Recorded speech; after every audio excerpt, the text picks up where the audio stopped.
Hello നമസ്കാരം guys. ഒന്ന് Sunday അല്ലേ, ഒന്ന് ഗുരുവായൂർ പോയാലോ? ഗൈസ് ഞങ്ങളിവിടെ ഫൈനലി എത്തി. അങ്ങനെ എത്തി. എന്നിട്ട് ഇതാക്കണ്ട ഇവനുണ്ട്. അങ്ങനെ ഇവിടെ നല്ല രസമല്ലേ, നല്ല ഒരു പോസിറ്റീവ് വൈബാണ്. ഈ ആംബിയൻസും പിന്നെ ഈ ഗരുഡനൊക്കെ അടിപൊളിയാണ്. പുറത്തുനിന്ന് കാണുമ്പോൾ പിന്നെ അത്യാവശ്യം തിരക്കുണ്ട്. ഇനി അകത്ത് എങ്ങനെയാണെന്ന് അറിയില്ല. കഴിച്ചായി കാരണം തോന്നുന്നു ഇത്ര തിരക്ക്. എന്തായാലും പോയി നോക്കി നോക്കാം.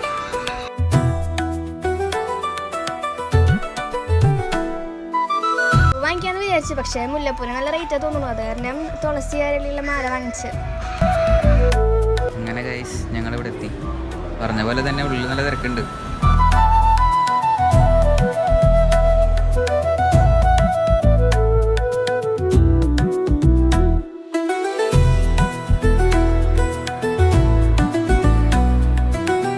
പുറത്തുനിന്ന് കണ്ട പോലെ തന്നെ അകത്തും ഗംഭീര തിരക്കുണ്ട്. പിന്നെ മാത്രമല്ല ഇന്ന് കുറേ കല്യാണങ്ങൾ നടന്നുണ്ട്. അപ്പോൾ അതിൻ്റെ തിരക്കും പിന്നെ നമ്മുടെ കൊടുങ്ങല്ലൂർ ഭരണിയുടെ ആ തിരക്കും. പിന്നിന്ന് പൂന്താനം ദിനോത്സവം കൂടിയാണ്. പിന്നെ തിരിച്ചു പോയിട്ട് പ്രത്യേകിച്ച് പണിയൊന്നും ഇല്ലാത്തതുകൊണ്ട് വെറുതെ അവിടെ കാഴ്ചകളൊക്കെ കണ്ട് ആൾക്കൂട്ടത്തിനിടയിൽ കൂടെ അങ്ങോട്ടും ഇങ്ങോട്ടും വെറുതെ നടന്നു. അങ്ങനെ ഞങ്ങൾ പുറത്തേക്ക് വന്നു. നല്ല ചൂടുണ്ട് കേട്ടോ. ചൂടെന്നൊക്കെ പറയുമ്പോൾ സമയം 8 മണി 9 മണിക്ക് ആയിട്ടുള്ളൂ. പക്ഷേ നല്ല ചൂടും വെയിലും ഉണ്ടായിരുന്നു. കടകളുടെ മുന്നിൽ കൂടെ നടന്നുകൊണ്ടിരിക്കുമ്പോഴാണ് മയിൽപ്പീലി ഞാൻ ശ്രദ്ധയിൽപ്പെട്ടത്. കണ്ണനെ കാണാൻ വന്ന ഒരു മയിൽപ്പീലി, അത് നിർബന്ധ. അങ്ങനെ മയിൽപ്പീലി വാങ്ങിച്ചു. ഞാൻ നടക്കുകയാണ് അകത്ത്. അവിടെ നിന്ന് പുറത്തുനിന്ന് വന്നിട്ട് അകത്ത് അവിടെ നല്ല തിരക്കാണ്. അപ്പം നമുക്കിങ്ങനെ ആൾക്കാരൊക്കെ നോക്കി ഇങ്ങനെ നടക്കാം. അങ്ങനെ നടക്കാണ്. ഗണപതി ക്ഷേത്രത്തിലേക്ക് കയറാൻ വേണ്ടിയിട്ട് ഞങ്ങൾ പിന്നെയും ഇങ്ങോട്ട് തന്നെ വന്നു. അകത്തേക്ക് ക്യാമറ എല്ലാം ആണെന്ന് അറിയില്ല, അതുകൊണ്ട് ഉള്ളിലത്തെ ഷോട്ടുകളൊന്നും എടുത്തിട്ടില്ല.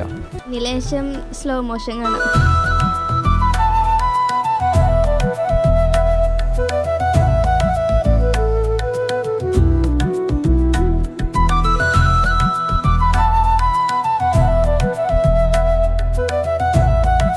പോലീസുകാരനോടാണ് ഞങ്ങൾ ക്യാമറ അലൗഡ് ആണോ എന്നൊക്കെ ചോദിച്ചിട്ടുണ്ടായിരുന്നത്. കാരണം അവിടെ എഴുതി വെച്ചിട്ടുണ്ട് നടപ്പന്തലിൽ ക്യാമറ യൂസ് ചെയ്യരുത് അങ്ങനെ ഓരോന്നൊക്കെ. അപ്പോൾ ആളോട് ചോദിച്ചിട്ട് ഞങ്ങൾ ഫോട്ടോസും വീഡിയോസൊക്കെ എടുക്കാമെന്ന് വിചാരിച്ചു.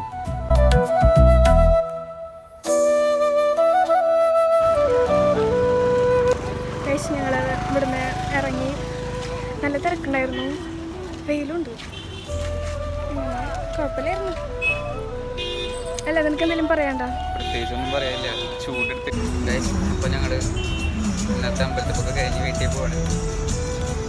തൃശ്ശൂർ ബസ് തന്നെ ഞങ്ങൾ മുമ്പ് പോയി ഇറങ്ങണം. അപ്പോൾ എല്ലാവർക്കും